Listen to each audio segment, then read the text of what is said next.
Hello mga busing. So yan, meron tayo ngayong ginawa na Everest Titanium 2016 model. Ayan. So nagpalit tayo ng head unit with 360 na siya. Ayan. 9" yung screen niya. Then Android na. Ayan, ito yung kanyang system. Ayan. Ayan. Ito 4GB 64. Ayan. Tapos 1280 na rin, mataas na rin yung kanyang resolution, Android 13, and then octa-core na rin siya. Ayan, okay. So, ang kagandahan dito mga bossing, lahat po ng Android apps na kailangan natin, pwedeng i-download dito. Kasi mayroon siyang Play Store. So, tulad nito, mayroon siyang YouTube, may Google Map, ayan, may Waze, Netflix, Spotify. Okay? And then, mayroon na rin siyang Android Auto at mayroon na rin siyang CarPlay. So, sa mga Apple user, so pwede natin i-connect dito. Connect lang natin din sa Bluetooth and then o-open lang natin. Yan. At ito yung kanyang 360 camera. Yun, no?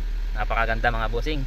So sa lahat ng mga bagong driver, ito kagandahan para sa inyo, yung mayroon siyang 360. Tingnan po natin. Pag naka 3D siya, ayan, tulad nito, sa gilid makikita nyo po yung pinakang gilid nya. Ayan.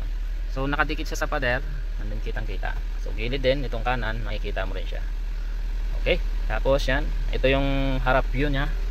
Ito yung sa likod view, ano yung kaliwa. Ayan, kitang kita sa gilid, then kanan. Yung dalawa, pwedeng pagsabay. Okay, ano yung kagandahan dito mga bossing, pwede nakakonect siya sa hazard. So pag nag hazard kayo, makikita mo siya. Ayan, lalabas yung 360 nya. Okay, ganun din pag nag signal light ka kanan, ayan, nakasignal siya, and then kaliwa, so yan, lalabas din siya.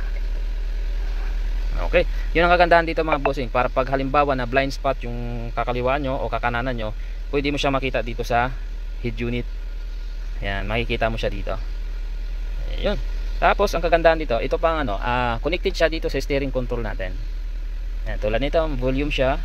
Okay, ayan. So ito po kasi ang pang Ford natin, meron siyang canvas na tinatawag. Supported siya ng canvas para dito sa mga steering control natin. So itong volume na original, gumagana rin siya. Okay. Itong tuning ganun din. So open natin 'yan. Ayan, maglilipat siya. Okay. Ayan. So at ito pa mga bossing, kagandahan din dito, isa sa mga maganda rito, makukunik mo yung aircon dito sa head unit. Ayan. So pwede mo siyang kontrolin. Tulad nito, naka-off yung aircon nya, wala tayong pipindutin. Pindutin natin dito sa screen. Ayan. Okay. So nag-open siya. And then ano natin yung AC, pindutin yung AC. So yun, nag-open din siya sa AC. At then ito, ayan. Okay. So ayan, lumabas na yung aircon nya.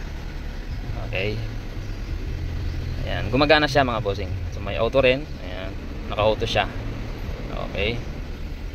Yan yung kagandahan dito. And then, ano pang maganda? Ayan. Ito, mayroon na siyang mga apps. Ayan, na-download. Yan. Lahat ng Android apps pwede rito. Sa Bluetooth. Ayan, may music din. Radio.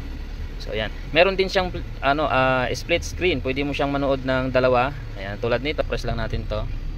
Then lalabas to. Then long press natin dito. Lolong press mo lang siya ng matagal. Ayan. Ayan, then drag dito. Okay. Then tapos yung dito sa side, mamimili lang tayo ng at pwedeng ganun. Ayan. Ayan na siya. Ayan, dalawa na siya. Meron Play Store and then dito Google Map. Okay. Tatanggalin lang natin siya dito. Ayan. Para maiwan na yung Google Map lang. Okay. So ayan mga bossing. Ito yung magandang unit natin ngayon. Magandang features.